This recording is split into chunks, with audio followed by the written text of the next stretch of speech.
On January 11th, 1967, a young guitarist walked into Olympic Studios with no plan to rewrite the rules of rock music. The session was failing. The songs weren't working.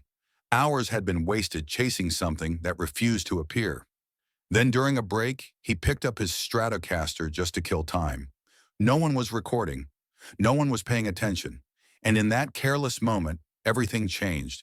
This is the true story of how Jimi Hendrix accidentally created the riff that would define psychedelic rock and why music would never sound the same again. The night nothing clicked. On the evening of January 11th, 1967, Olympic Studios in Barnes, London felt like a trap. The air was thick with cigarette smoke and frustration. Through the control room glass, producer Eddie Kramer watched three musicians struggle with material that should have been simple. Nothing was flowing. Nothing felt right. The clock on the wall seemed to mock every failed attempt. This wasn't how sessions were supposed to go. Olympic Studios had seen plenty of successful recordings. The Beatles had been here. The Rolling Stones knew these rooms. But tonight, with this young American guitarist and his newly formed experience, something fundamental was missing. The energy felt forced, artificial, like trying to light a fire with wet matches. Standing in the center of the room was Jimi Hendrix, 24 years old, holding his white Fender Stratocaster like a question mark. To most of London's music scene, he was still an unknown quantity. A few months earlier, he'd been playing backup guitar in dingy clubs across America. Now, thanks to Animals bassist Chaz Chandler's belief in his potential, he was in one of London's premier recording facilities. But potential alone wasn't filling the tape reels. Behind the kit sat Mitch Mitchell, precise and professional, doing his best to follow along with whatever direction the session took. On bass, Noel Redding shifted his weight from foot to foot, quietly wondering if they'd ever find the sound they were chasing. The three had been playing together for only a few months. They were still learning each other's musical language, still discovering what the Jimi Hendrix experience could actually be. Eddie Kramer leaned back in his chair, studying the scene through the glass. He'd worked with enough artists to recognize when a session was stuck. The takes sounded competent but lifeless, professional but passionless. There was technique but no spark. Whatever magic Chandler had heard in this guitarist wasn't translating to the studio environment. They'd tried several songs, rock standards, blues numbers, attempts at psychedelic experimentation. Each take ended the same way, with polite silence and the uncomfortable sense that something essential was missing. Jimmy would adjust his amp settings, Kramer would suggest different microphone placements, the band would reset and try again, but the breakthrough refused to come. The room felt heavy with expectation. This was supposed to be the session where everything came together, where the Jimi Hendrix experience would find their sound and justify Chandler's investment. Instead, it felt like watching talented musicians search for something that might not exist. Eventually, Kramer made a decision. He pressed the talkback button and suggested they take a break. Not a dramatic pause, just a moment to step back and breathe. Maybe some distance would help. Maybe trying so hard was the problem. Jimmy nodded quietly and unplugged his Stratocaster from the Marshall stack. Mitch Mitchell stretched behind his kit. Noel Redding set down his bass and walked toward the control room. The session had reached that point where everyone needed to stop pretending this was working. But something unexpected was about to happen. Something that would make all the failed takes irrelevant. And it would begin in the most casual way possible, with a guitarist filling silence just because silence felt wrong. The accidental discovery. What happened next didn't announce itself with fanfare or intention.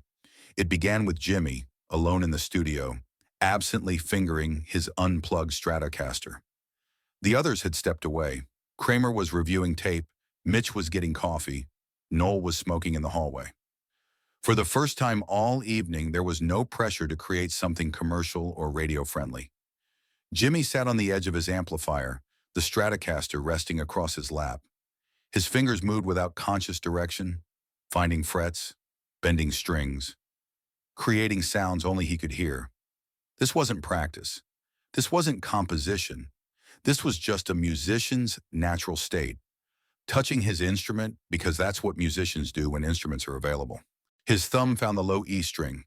He pressed down on the 7th fret and bent the string slightly, creating a sound that hung in the air like a question. Then his index finger joined in, hitting the ninth fret of the A string.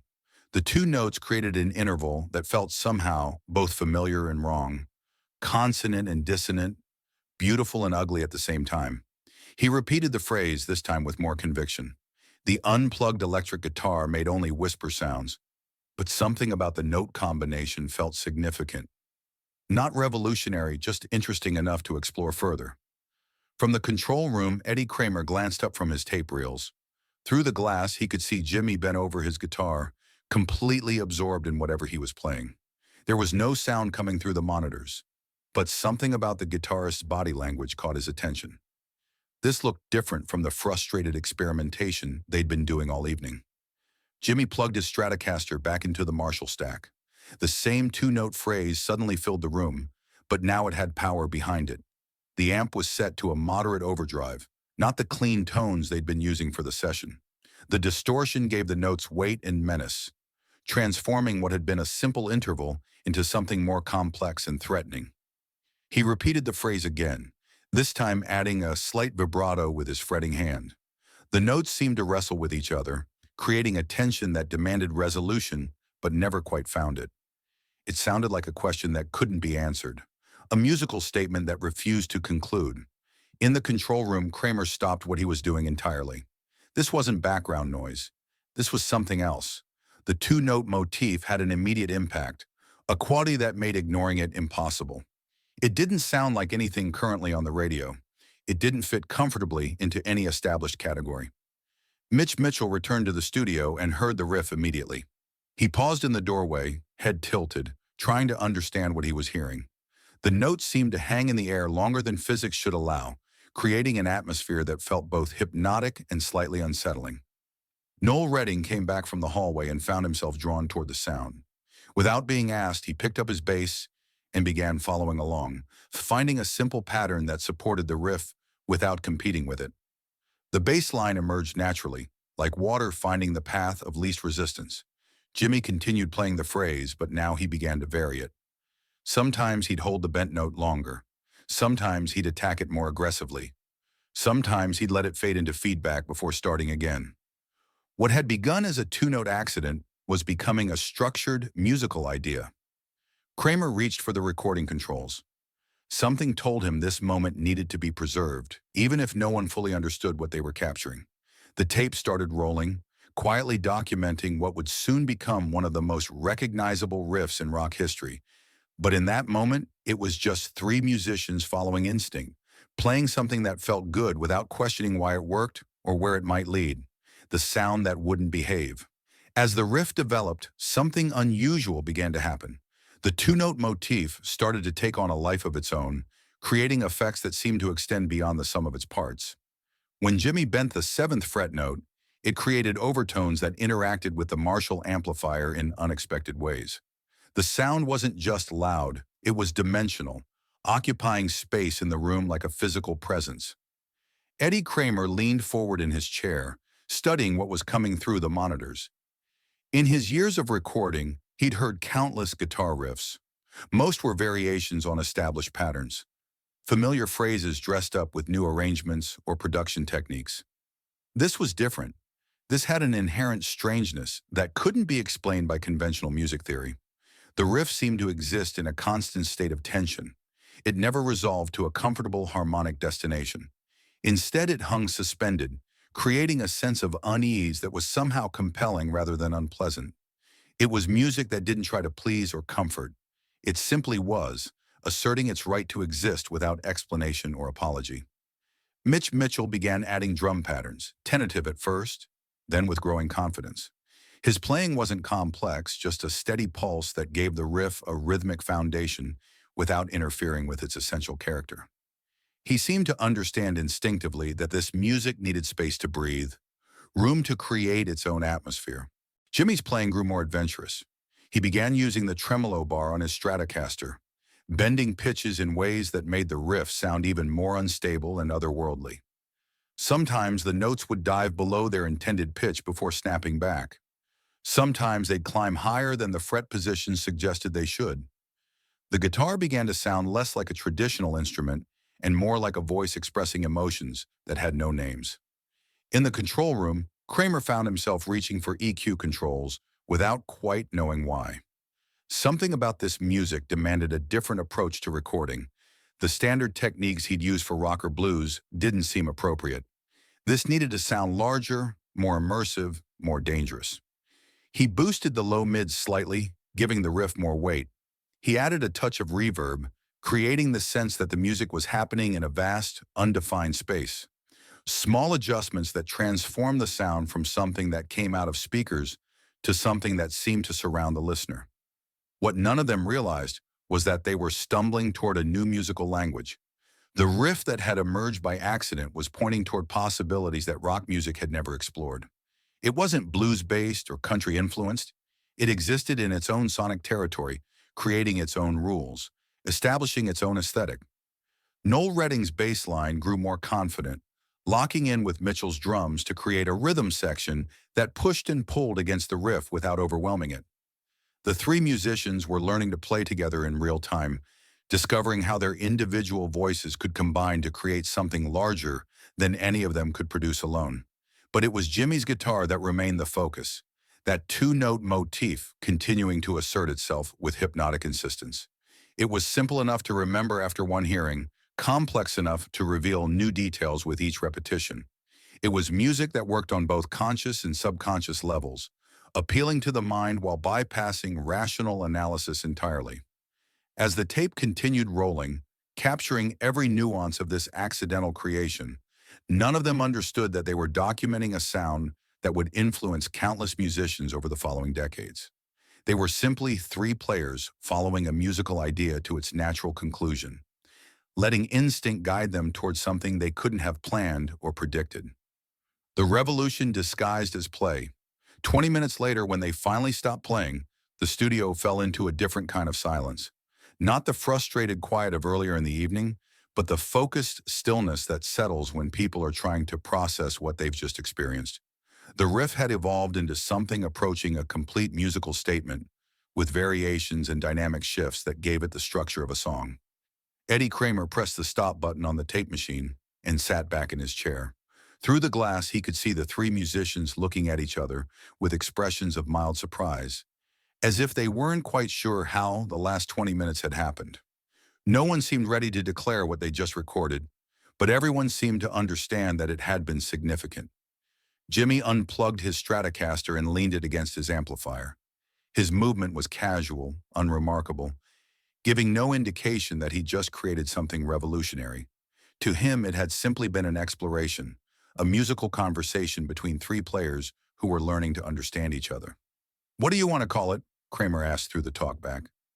Jimmy shrugged. He hadn't been thinking in terms of song titles or commercial appeal.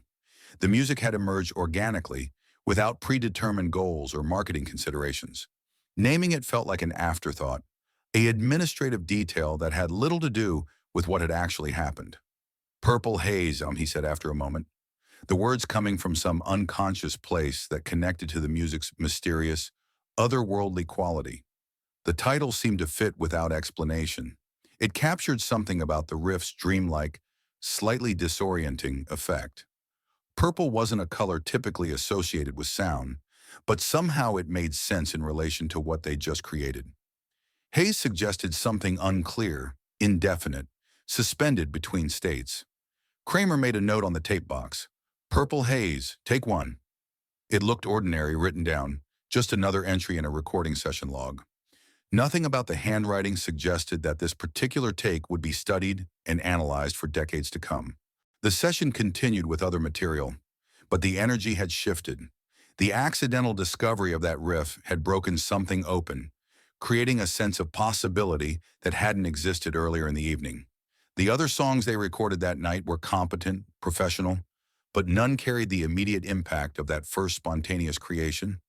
When the session ended and the musicians packed up their equipment, there was no celebration or recognition that history had been made. Jimmy loaded his Stratocaster into its case with the same casual attention he'd given it at the beginning of the evening. Mitchell packed his drumsticks. Noel Redding unplugged his bass amp. But the tape remained in the studio, holding something that would soon prove impossible to contain. Within days, word would spread about the unusual sound coming out of Olympic Studios. Within weeks, that two-note riff would be heard on radio stations across London. Within months, it would influence musicians around the world. Yet in that moment, as Jimi Hendrix walked out of Olympic Studios on the night of January 11th, 1967, he was still the same guitarist who'd arrived hours earlier, hoping to make something decent. The revolution had disguised itself as play, creation had masqueraded as accident, and the future of rock music had emerged from a moment of casual exploration, the riff that escaped. The power of what they'd captured on tape became clear only when it left the controlled environment of the recording studio. Eddie Kramer, who'd witnessed countless sessions, found himself unable to stop thinking about the Purple Haze recording. Something about it demanded repeated listening, revealed new details with each play, created an effect that was both immediate and lasting. Within a week, Kramer had played the tape for several colleagues in London's music industry. The reaction was consistent, confusion followed by fascination. No one could easily categorize what they were hearing. It wasn't blues, wasn't traditional rock, wasn't anything that fit existing radio formats. But it was undeniably compelling. The first radio play came almost by accident.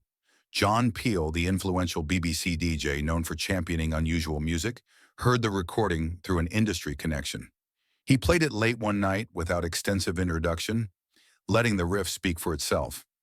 The station's phone lines immediately lit up with listeners wanting to know what they'd just heard. The response revealed something important about the music's essential character. It bypassed intellectual analysis and went straight to emotional reaction. People didn't need to understand why the riff worked. They simply felt its impact. It created an immediate visceral response that transcended musical education or cultural background. Radio programmers initially struggled with where to place Purple Haze in their rotations. It was too experimental for mainstream rock shows, too accessible for underground programs, too electric for folk hours. But audience demand forced their hand.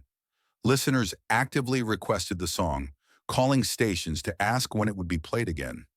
Musicians throughout London began showing up at Olympic Studios, hoping to understand how Jimi had achieved those particular guitar sounds. The technical aspects of the recording became subjects of intense speculation and analysis. Engineers studied the microphone placement, the amplifier settings, the effects processing. But recreating the external elements couldn't capture the essential spirit of what had been recorded that January evening. What many missed was that the revolutionary aspect wasn't purely technical. It was the willingness to follow an accidental discovery wherever it led, the confidence to let strange musical ideas develop without forcing them into familiar patterns. The riff itself was simple enough that any competent guitarist could learn it, but the context that allowed it to emerge required a particular kind of musical openness that couldn't be taught or copied. Months later, when Purple Haze was released as a single and began climbing charts around the world, Eddie Kramer would be interviewed about the recording session. Journalists wanted to know if he'd realized they were capturing something historic. Had there been a sense that this would become one of the most influential recordings of the decade? Kramer's answer was always honest.